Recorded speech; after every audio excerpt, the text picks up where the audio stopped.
Warahmatullahi wabarakatuh. Waalaikumsalam warahmatullahi wabarakatuh. Alhamdulillahirrahmanirrahim. Wa syukurillah wa limatillah la khawla wa la quwata illa billahil aliyil azim. Alhamdulillahirrahmanirrahim. Alhamdulillahirrahmanirrahim loh. Mbak, kok kenapa sih itu? Aduh, nambruk kok. Ayo. Doamu pupuk. Enggak usah. Doamu pupuk. Oke, Mbak D, doamu pupuk. Ya. Udah wis siap. Ayah akan membawakan cerita dulu. Alhamdulillahirrahmanirrahim. Ayah malam ini akan membawakan cerita yang penuh hikmah yang kayak kemarin. Jadi cerita-cerita ini nanti ya siapa tahu bisa menginspirasi Dede sama Mbak. Habis itu nanti kalau udah selesai ayah baru bacain untuk ini nggak bisa apa cerita tentang anak ini kok nggak bisa ya lewat peminjaman ya. Jadi ntar ketika alhamdulillahirrahmanirrahim bukunya udah ketemu, yaitu 16 cerita anak soleh. Yang kedua adalah Ahmad sang pengemis dan sang pengemis. Udah agak sana berdua tau, satu dari satu Mbak. Udah ya sini. Siang itu, siap Dede? Ayo. Siang itu sinar matahari sangat terik. Tampak dari kejauhan ada seorang laki-laki tua berjalan tanpa alas kaki. Dek.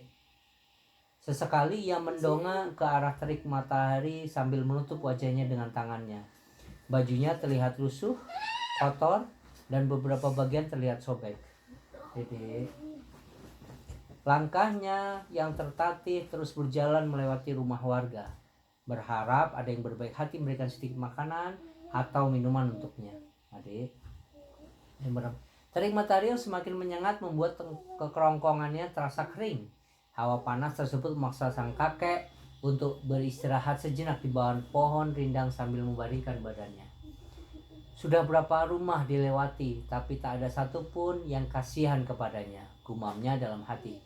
Dari kejauhan dia melihat seorang pemuda sedang duduk berteduh di depan rumahnya. Dia berharap mendapatkan seteguk minum dan sedikit makanan untuk mengganjal perutnya yang kelaparan.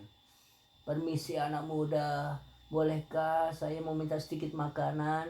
Saya kelaparan," ujar sang kakek kepada pemuda tersebut. Jangankan dapat sedikit makanan atau minuman, sang kakek justru diusir dari rumah pemuda tersebut. "Tidak ada makanan gratis di sini, pergi sana," ucap pemuda tersebut pada sang kakek dengan merhadi. Kakek pun melanjutkan perjalanannya sambil berharap ada seseorang yang baik hati memberikan sedikit makanan untuknya. Sambil berjalan, menahan haus dan semakin terasa, sang kakek mendatangi sebuah rumah yang cukup besar.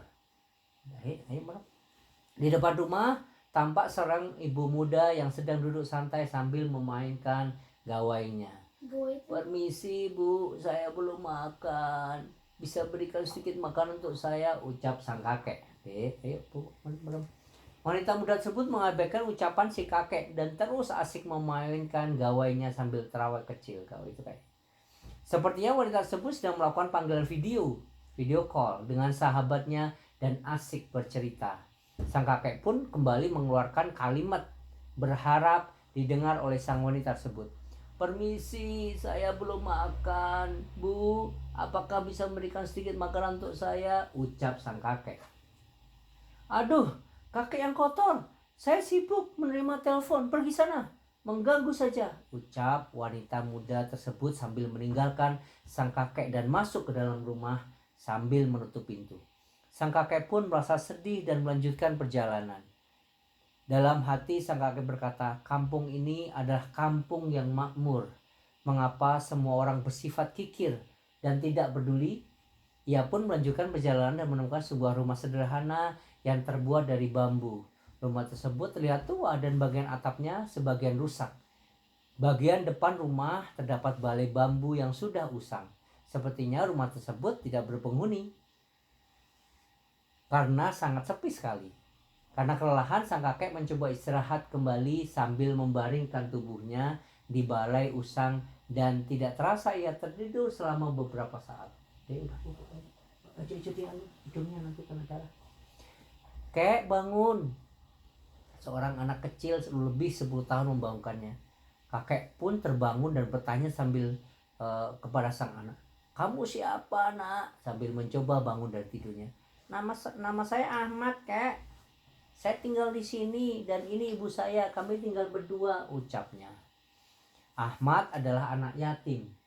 Ayahnya meninggal sejak ia berusia 5 tahun. Ia sempat bersekolah, tetapi karena keterbatasan biaya dan harus membantu ibunya mencari nafkah, Ahmad memutuskan untuk berhenti di kelas 2 dan memilih membantu ibunya. Sang ibu udah kelas 2? Ya, kan kelas 2, makanya Dedek harus bersyukur masih ada ayah. Iya kan? Benar gak? Sang ibu sambil menurunkan kayu bakar dari kain gendongannya, mencoba menyapa sang kakek sambil tersenyum. Saya ibunya Ahmad. Kakek ini siapa? Tanya sang ibu. Ya, pejamkan mata sih. Kakek hidup sebatang kara. Kaya sudah berjalan menyusuri jalan kampung dan kelelahan. Kakek pikir rumah ini kosong, jadi kakek istirahat dan tidur sini, ucap sang kakek. Sepertinya kakek sangat lemas. Kakek belum makan, tanya ibu kakek. Iya, saya belum makan dan merasa kehausan, ucap sang kakek. Ibu pun langsung masuk rumahnya dan mengambil segelas air untuk kakek. Dan tak lama kemudian, ibu membawakan beberapa potong singkong rebus yang sudah dingin, sisa makan siang mereka. Hanya ini yang kami makan berdua, kek. Kami tidak punya makanan yang lain. Tiap hari kami makan seadanya. Dan hari ini kami hanya bisa makan singkong rebus yang kami tanam di belakang rumah. Silakan dimakan, ucap ibu tadi. Kakek pun memakan singkong rebus pemberian ibu. Tak lama sang kakek pamit meninggalkan rumah Ahmad dan melanjutkan perjalanan. Keesokan harinya, sang kakek datang kembali ke rumah Ahmad. Kali ini sang kakek tidak berpakaian lusuh. Sang kakek terlihat bersih dengan pakaian berwarna coklat kaki seperti pejabat. Betul saja, ternyata sang kakek adalah Pak Ridwan, kepala kampung di tempat tersebut yang menyamar menjadi seorang pengemis. Masya Allah. Dia ingin mengetahui kehidupan warganya. Ketika dia datang menggunakan seragam dengan jabatannya, seluruh warga pasti menyambutnya dengan hormat. Ia ingin mengetahui sikap warganya ketika mereka bertemu dengan orang yang tidak mampu dan membutuhkan pertolongan. Dari banyak warga yang temui, Pak Ridwan terharu dengan kebaikan orang yang justru tidak mampu untuk menolong sesama. Akhirnya, karena kebaikan Ahmad dan ibunya, Pak Ridwan menawarkan Ahmad untuk kembali ke sekolah dan memperbaiki rumah Ahmad menjadi rumah yang layak huni. Ahmad akhirnya bisa melanjutkan pembelajaran sekolah terbaik dengan biaya yang ditanggung oleh Pak Ridwan. Sedangkan ibu Ahmad diminta menjadi pramuwisma di rumahnya. Pramuwisma itu yang bantu-bantu rumah. Dan sekarang rumah Ahmad jauh lebih bagus lagi. Tak perlu menunggu kaya untuk bisa membantu sesama. Dengan berbuat baik, meski hanya sekecil biji zarah, Allah pasti membalas kebaikan kita dengan kebaikan pula. Hal ini sebagaimana firman Allah dalam surat Ar-Rahman. Bismillahirrahmanirrahim. Hal jazaa'ul ihsanu illal ihsan. Tidak ada balasan untuk kebaikan selain kebaikan pula.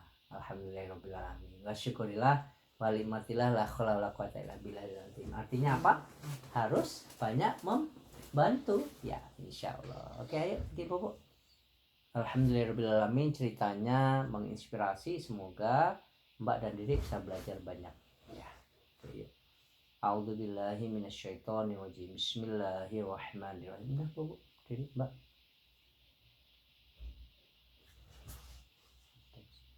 Oke, ayah akan 123.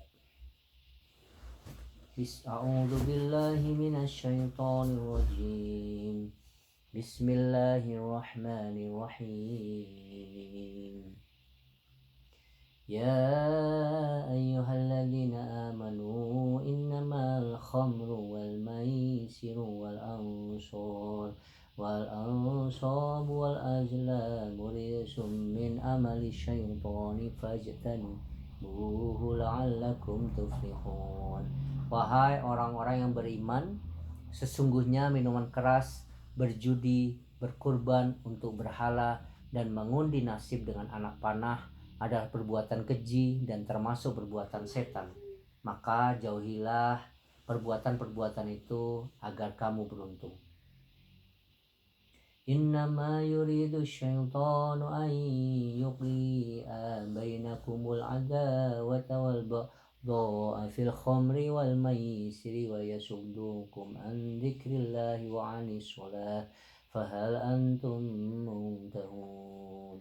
Dengan minuman keras dan judi itu, setan hanyalah bermaksud menimbulkan permusuhan dan kebencian di antara kamu dan menghalang-halangi kamu dari mengingat Allah dan melaksanakan sholat. Maka tidaklah kamu mau berhenti. Ayat 92 Al-Maidah. Wa ati'ullaha wa ati'ur rasula fahdharu fa in tawallaytum fa'lamu annama 'ala rasulina al-balagul mubin. Dan taatlah kamu kepada Allah dan taatlah kamu kepada Rasul serta berhati-hatilah.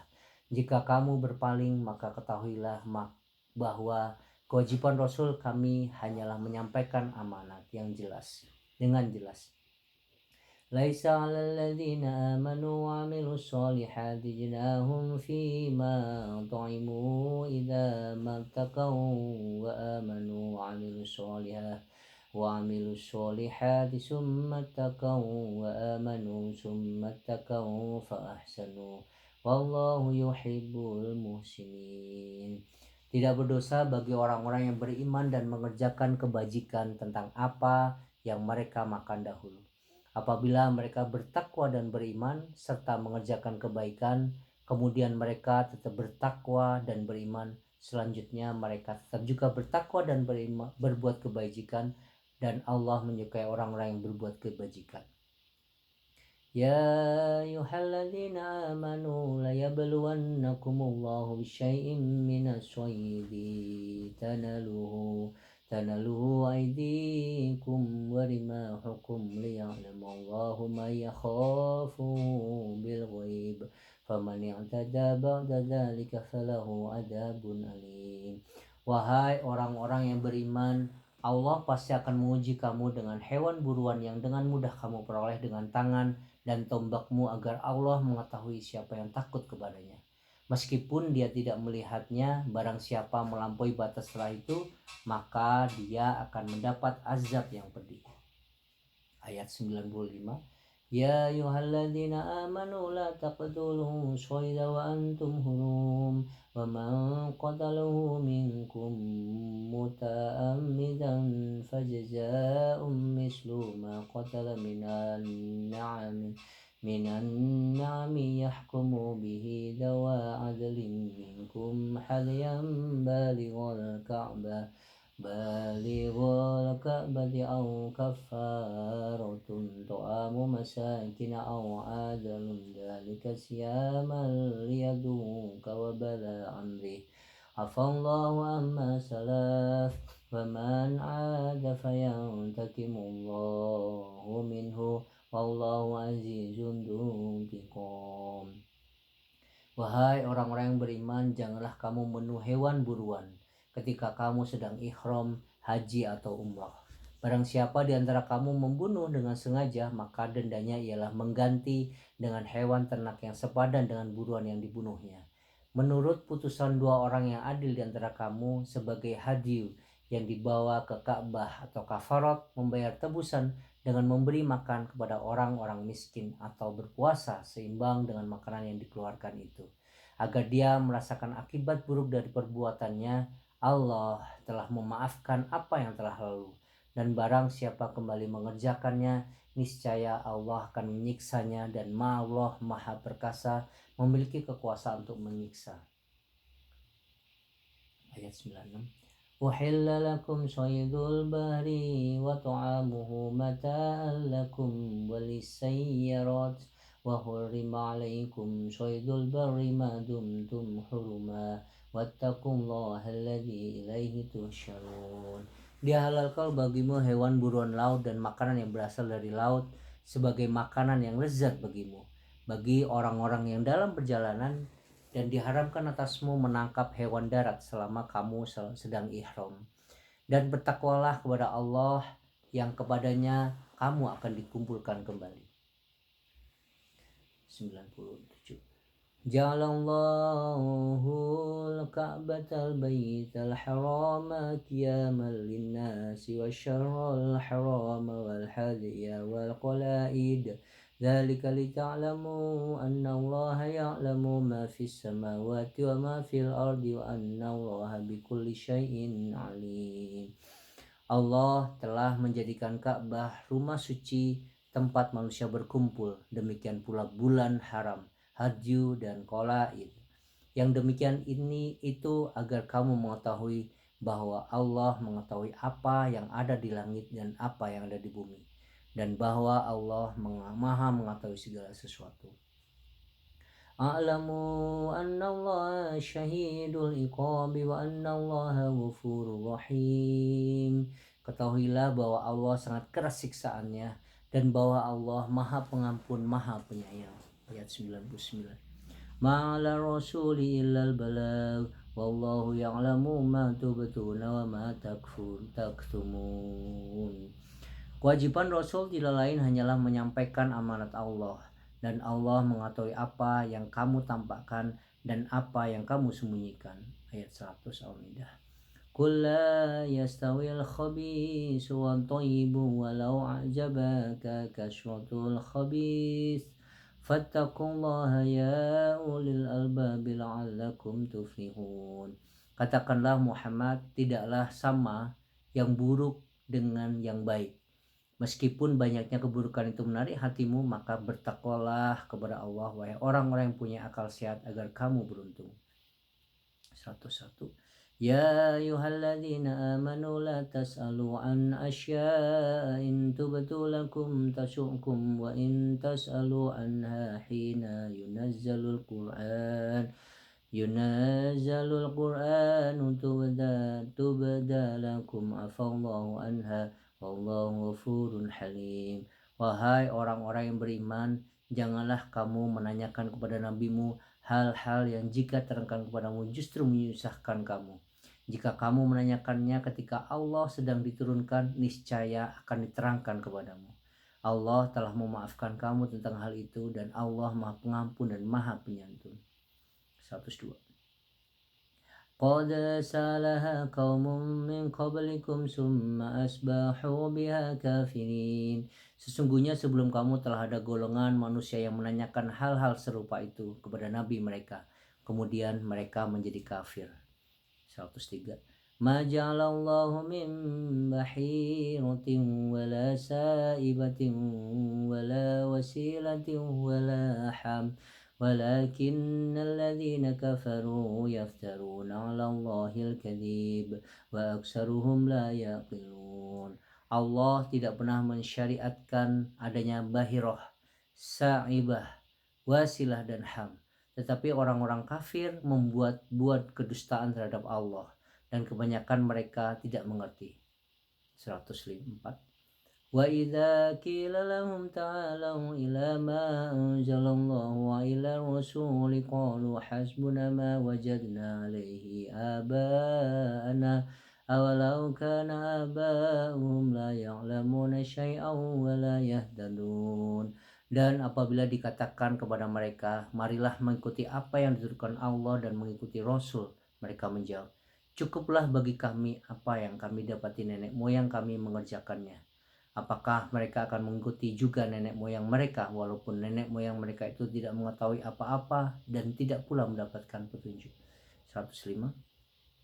Ya ayyuhalladzina amanu alaikum anfusakum la yadurukum man dhalla idza tadaitum ilallahi marji'ukum jami'an fayunabbi'ukum bima kuntum ta'malun. Wahai orang-orang yang beriman, jagalah dirimu, karena orang yang sesat itu tidak akan membahayakanmu apabila kamu telah mendapat petunjuk. Hanya kepada Allah kamu semua akan kembali, dan kemudian Dia akan menerangkan kepadamu apa yang telah kamu kerjakan. 106. يا أيها الذين آمنوا شهادة بينكم إذا حضر أحدكم الموت حين وصية اثنان ذوى عدل منكم أو آخران من خيركم إن أنتم ضربتم في الأرض فأصابتكم مصيبة الموت تحبسونهما من بعد الصلاة فيقسمان بالله إن ارتبتم لا تشتري به ثمنا ولو كان ذا قربى ولا نكتم شهادة الله إنا إذا لمن الآثمين.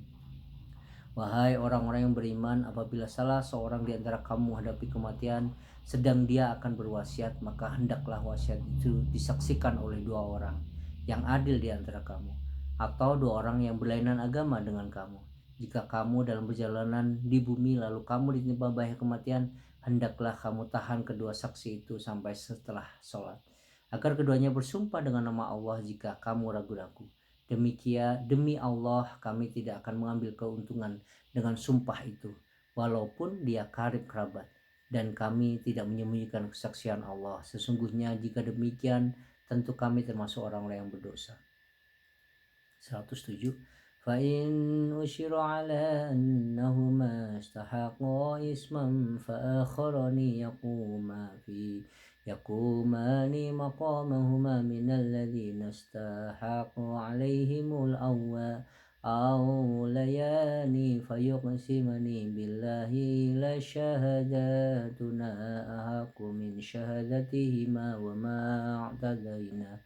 وما اعتدينا إنا إذا لمن الظالمين. Jika terbukti kedua saksi itu berbuat dosa, maka dua orang lain menggantikan kedudukannya, yaitu di antara ahli waris yang berhak dan lebih dekat kepada orang yang mati. Lalu keduanya bersumpah dengan nama Allah. Sungguh kesaksian kami lebih layak diterima daripada kesaksian kedua saksi itu. Dan kami tidak melanggar batas. Sesungguhnya jika kami berbuat demikian, tentu kami termasuk orang yang zalim. 108 Al-Maidah. ذلك عدنا أن يعطوا بالشهادة على وجهها أو يخافوا أن ترد أيمان بعد أيمانهم واتقوا الله واسمعون والله لا يهدي القوم الفاسقين. Dengan cara itu mereka lebih patut memberi kesaksiannya menurut yang sebenarnya, dan mereka merasa takut akan dikembalikan sumpahnya kepada ahli waris. Setelah mereka bersumpah, bertakwalah kepada Allah dan dengarkanlah perintahnya, dan Allah tidak memberi petunjuk pada orang-orang fasik. Shadaqallahul azim. Alhamdulillahirabbil alamin.